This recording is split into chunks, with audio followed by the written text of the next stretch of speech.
Well, hello again. We're here ready to start another program, GPS, God's Prophetic Surprises. We're having fun. I don't know if you're all making sure you get to us every week, but we're enjoying doing Revelation, and we hope you'll begin to be part of this with us. We wish we could just come to your home and we could have a small group and open up the Bibles, and here we'd be together, but we can't. This is the best we can do, so just find the time on the LLBN schedule and find GPS. We hope you'll begin to connect with us on the internet. We have a website page, so they're going to put it up on the screen. Let me just read it, www.gps@LLBN.TV.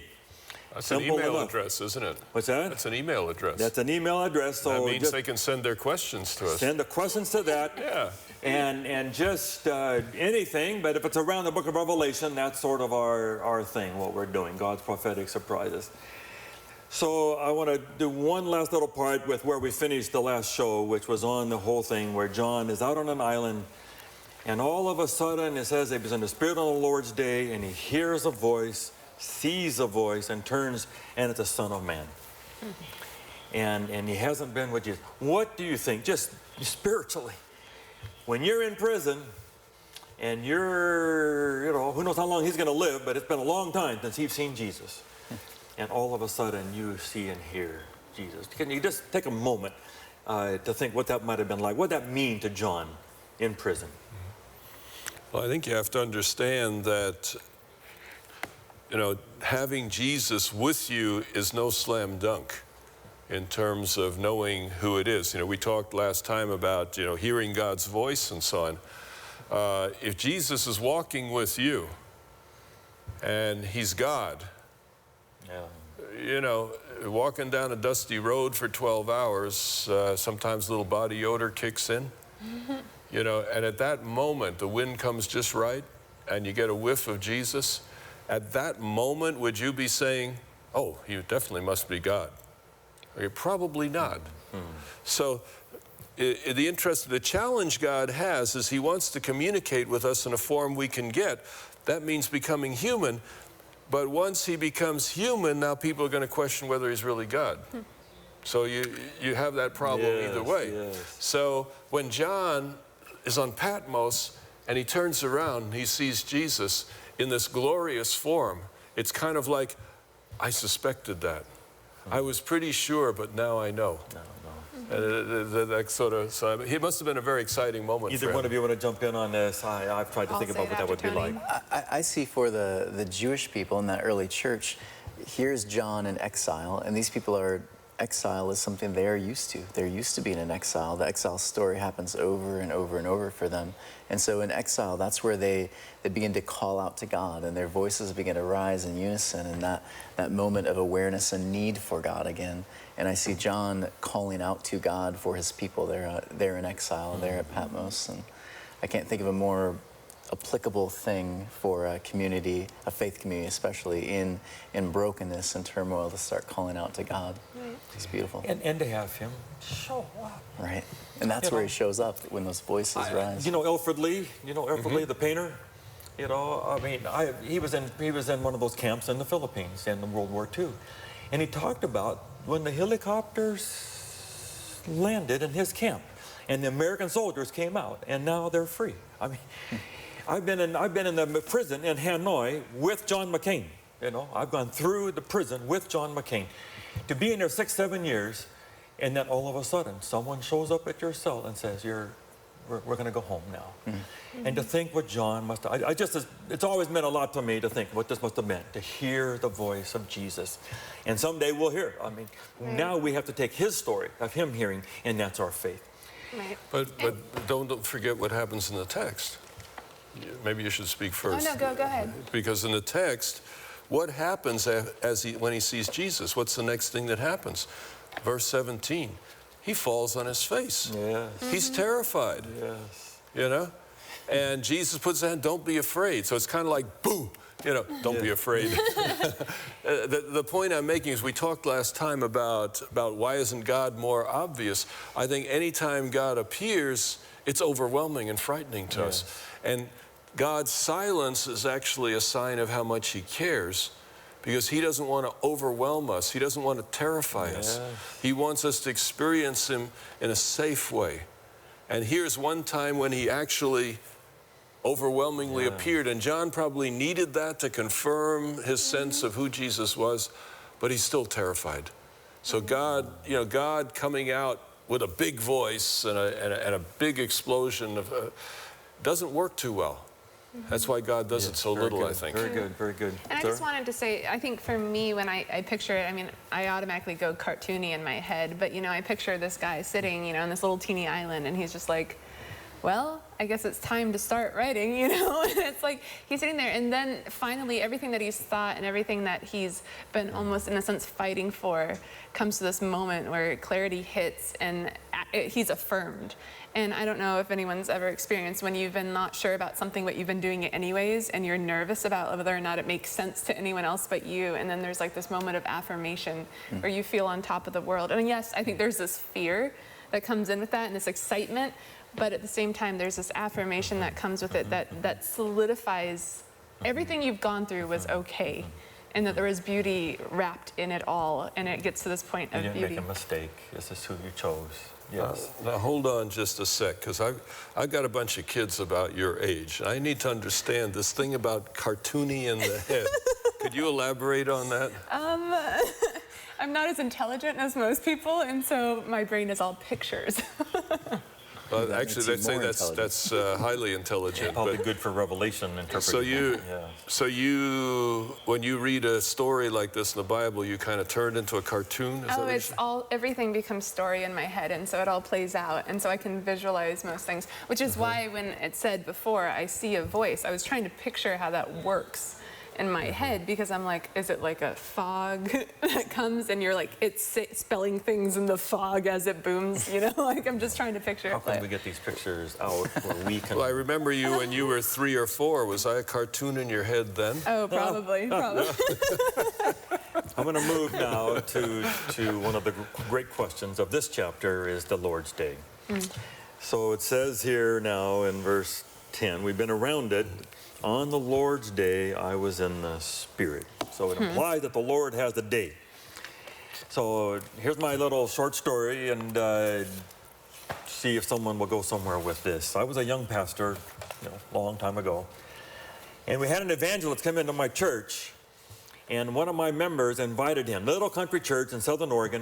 She's still alive. I saw her here last year. I did a funeral up there. And she was an unusual lady. I've been to dinner many times in this house. She had 40 acres, big property down below. And the evangelist said, Saturday afternoon, our Sabbath, they're having lunch, when all of a sudden, she goes crazy. She goes down and gets a pot and pan out of her drawer, goes out to the patio and begins to beat the pot and pan together, and is shouting at a real estate man down at the bottom of the valley who is showing her property on the Sabbath. Once he gets her attention with the banging, she says, this is God's holy Sabbath day, and I told you not to sell my property on God's day. I happen to know the other side. That young man was an ex-Adventist, had kept the Sabbath as a growing up, had left it all behind, had been thinking about coming back to church, student from Walla Walla, until that happened, and said, this is a crazy lady. Does God have a day? And what does it mean, this day? Is that what it means? What does it mean that God of the universe has a day? He says, I was in the Spirit on the Lord's day. Why is he in the Spirit on this day? What is the meaning of this day? Can you go somewhere with this Lord's day? I just have a question. Why is God always trapped on just one day? That's a question. Why have a day? Why not? People say that all the time. I'm with God all the time, 24/7. Why do I have to have a particular day? You're the wisest. Carry on. I don't think it has anything to do with Sabbath. That's one option. Yes. I think I believe that day that happened to your friend was not the Lord's day, when God gets his way every day, when restoration and repair happens. I think on the Lord's day, when this message is beginning to come out, and this message of repair, hope for people, and again, prophecy, when I read people like Richard Bauckham, Michael Gorman, all these other individuals on Revelation commentaries, the idea of prophecy is messages of hope and challenge. And so when God serves up his messages of hope and challenge through his prophets, that's when he gets his way. That's when we begin to see things So you mean this is like the day of the Lord, Revelation 6, where it says the great day of the Lord. This is the great day of the Lord when he is going to do hope and repair. Right. And this is the beginnings of that, I think. When that message is shared, that's when we begin to see. It's like giving a sermon. I know that I can share a sermon on a Sabbath, and I can be compelling, but I know that it's not going to make, in my head, I wish this would happen. People would stand up and have a parade, and I'd get high fives to everyone, and they'd congratulate me on the beautiful hermeneutic I used.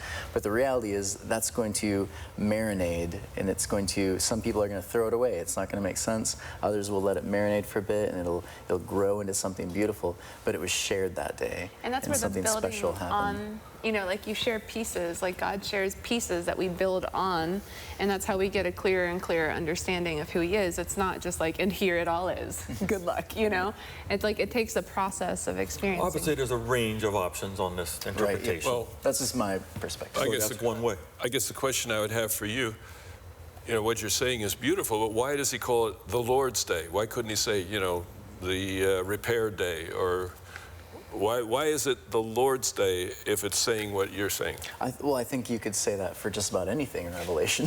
Why couldn't he have said it more clearly? Okay, I have no answer for that. but I see scripturally, I see many times through Scripture, in Isaiah specifically, you see the Lord's Day, the day that the prophet preaches and shares the message. It's not always that, dependent on who you are and where you are in your journey, that's not always a great day. For some people, it's a horrific day.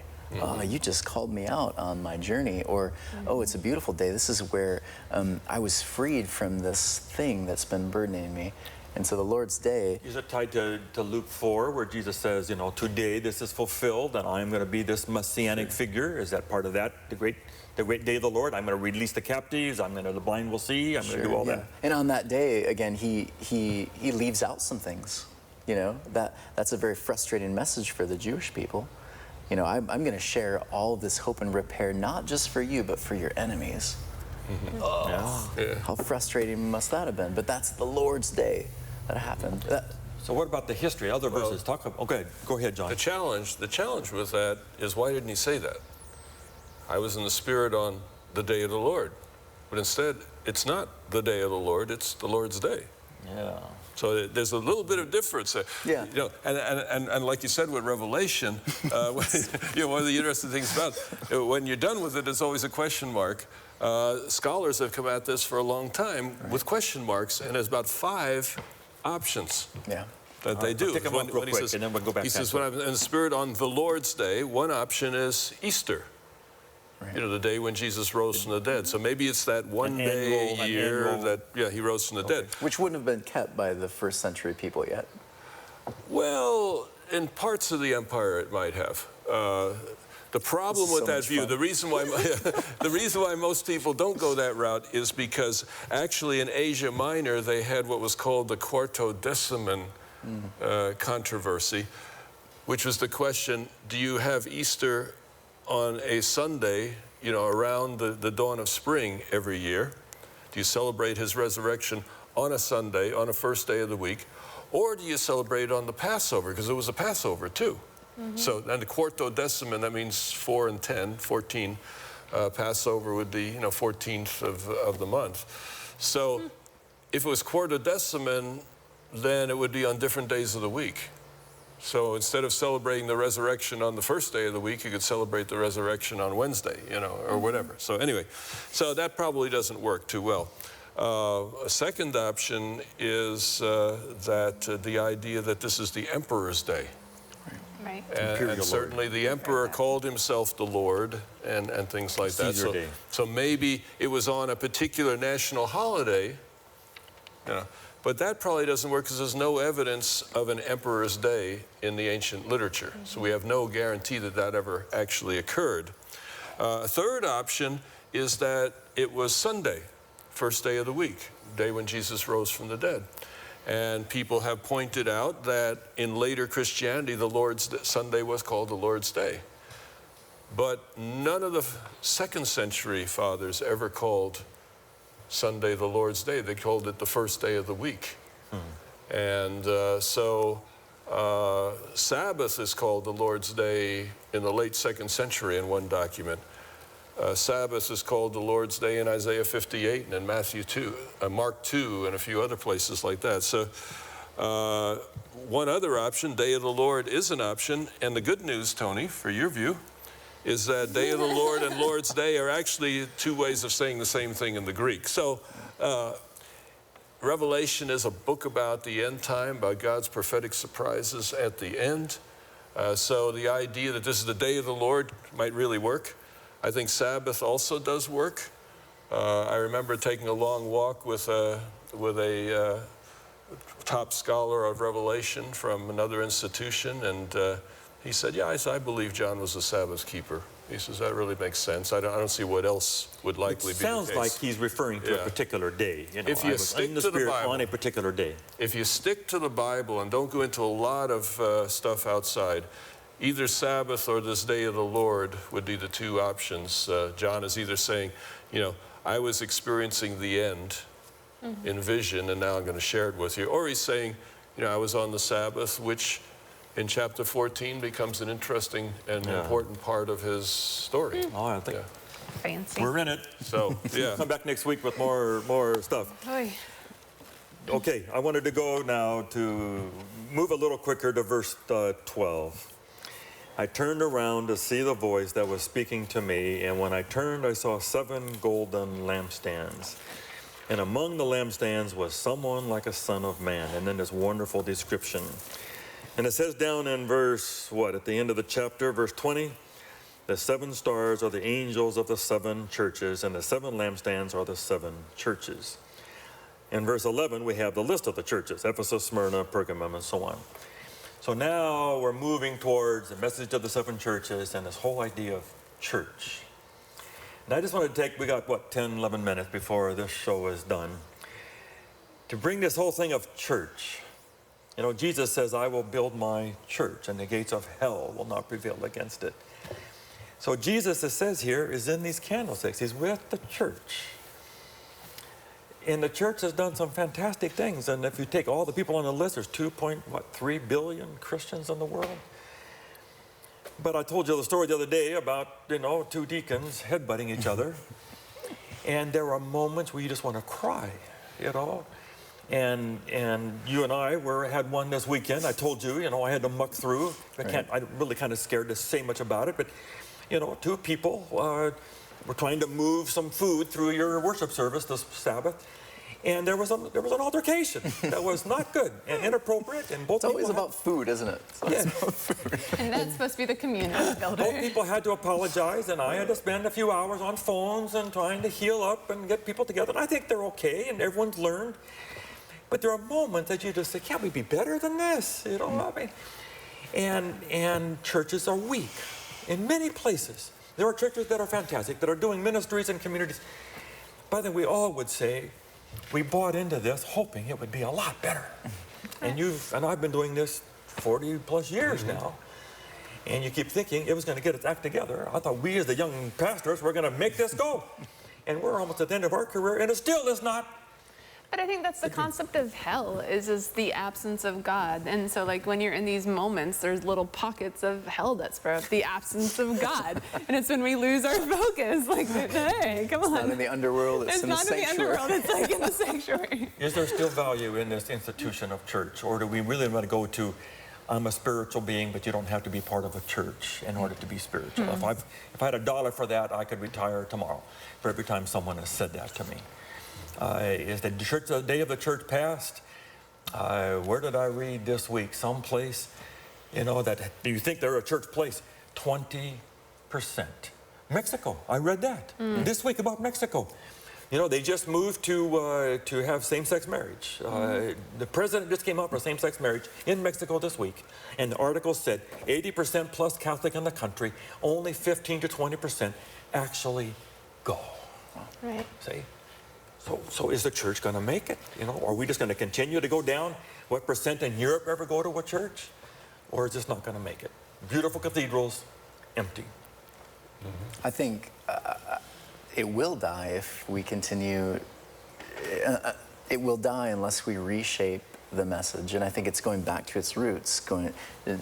Nothing new that all of these new theologians, everything that they're saying, it's not anything new. It's actually the old, bringing it back into light and showing a new application for today. And that's where I think if we keep preaching messages that you have to be perfect, that perfection is the only way, and if your church isn't perfect, and if the pastor doesn't give a perfect sermon and just own it every week, if you have an altercation at the door, then it's not perfect and it's not good. I think we miss the point, because when I read Genesis, and we've talked about this before, the word tov, it was good. The creation was good. It wasn't perfect. Good is, it's dirty, it's dirt, and it's beautiful.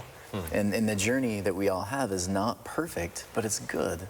And so when I can help people understand the earthiness of our journey, that it's a good journey, and it's not perfect, then we can learn, including the church. Don't expect it to be perfect. Yeah, don't expect it to be perfect. Expect it to be like family. It's earthy, it's messy, and this in-law is mad at this person, but we end up making up, and there's community and growth and love to be shared, and there's a table, and when we share that message of community, I think that's when church grows. If we continue going down the route of it's got to be perfection, it's got to be perfect, there's no room for you, but there's room for me, well, then I'm the only one after years that's in the church. Right, but I think also this is huge, especially I know my friends and I struggle with this, and I'll throw myself in there too, because, you know, I was an art major first, and I like the concept of freedom and being able to experience and not being tied down to what everyone thinks I'm supposed to do.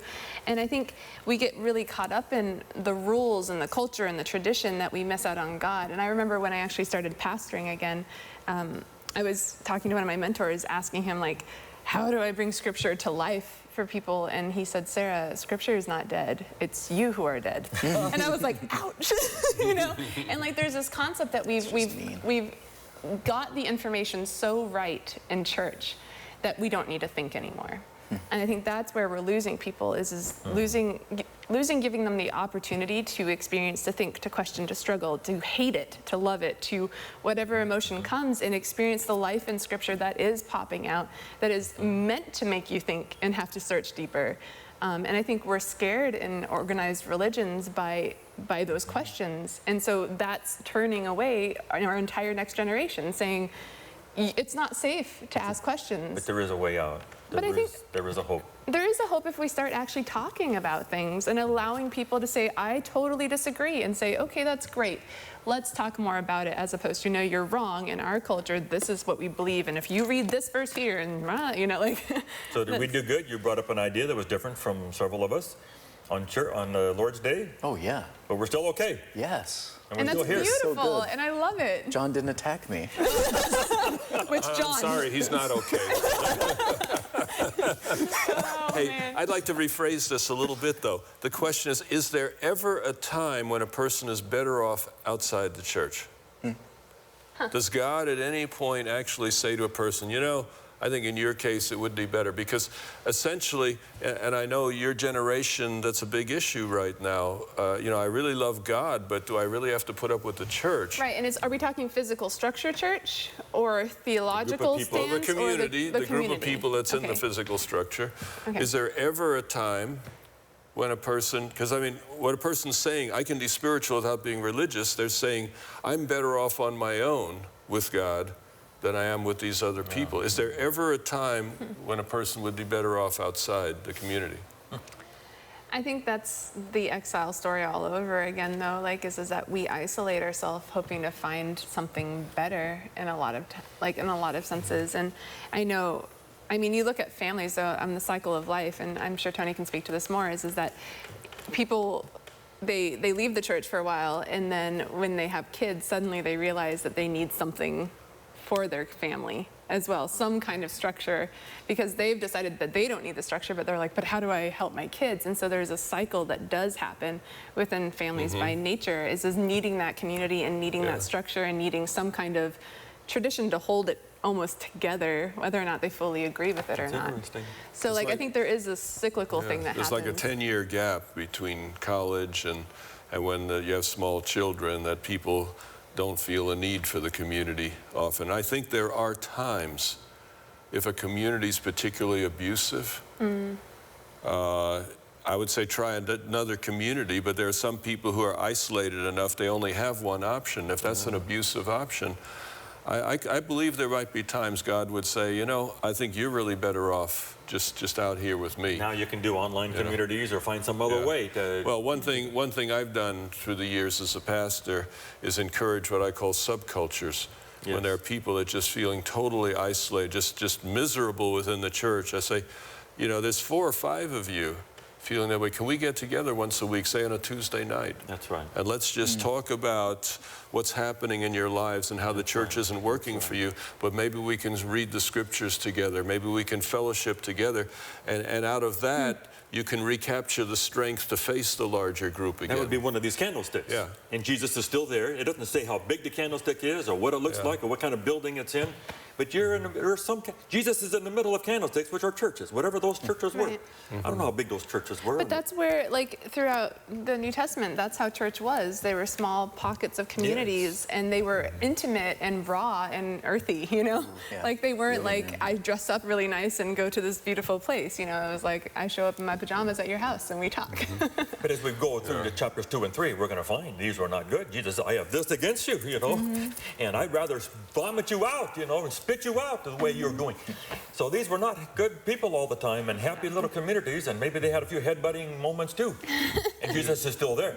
Do you want to know the size of churches in ancient times? I would love I think we actually know. There were 2 basic types of housing. There was called a domus and the insula. The domus was kind of like Ben-Hur, you know, that kind of a courtyard thingy. You find them in Pompeii. You could probably have a church of about 50 in a place like that. The insula is more like an apartment complex. There you're looking at 10 to 30, 10 to 40, something like that. So the typical church in New Testament times was essentially an extended family in size. And then if there were multiple churches in a city, they might band together and have a council of elders or something that would represent them all. So we could say to someone, if you're out there and you're struggling with the institutional church, you know, find a community. No one is saying it had to be this kind of building or this kind of structure. Find a group of people that you do God with, but don't expect it to be perfect. Don't expect that. It's going to have process. It's going to have, because you're not going to be perfect. Understand it. But the Bible says, you know, especially as the day approaches, don't forsake the assembling to be with a group of people. But C.S. Lewis said, when you're on that search, don't just accept any community. Don't just accept a comfortable community. Look for the best. Look for the one God wants you to be in. Amen. Now I was going to talk, he also talks about the value he found as a genius English scholar, writer of the whole world, to be with a lady who cleaned the floors and the various people. Good for us to be together and bow down and worship God and hear a message, a community. Well, we always, somehow we make this an hour show. It is a blessing to be with you. Thank you, Tony, for joining with us. Thank you for having me. It's been a lot of fun. We hope it's more. We hope it's more. We'll find more spots here. Thank you for joining us on GPS. We hope you'll do it again next week. God bless you.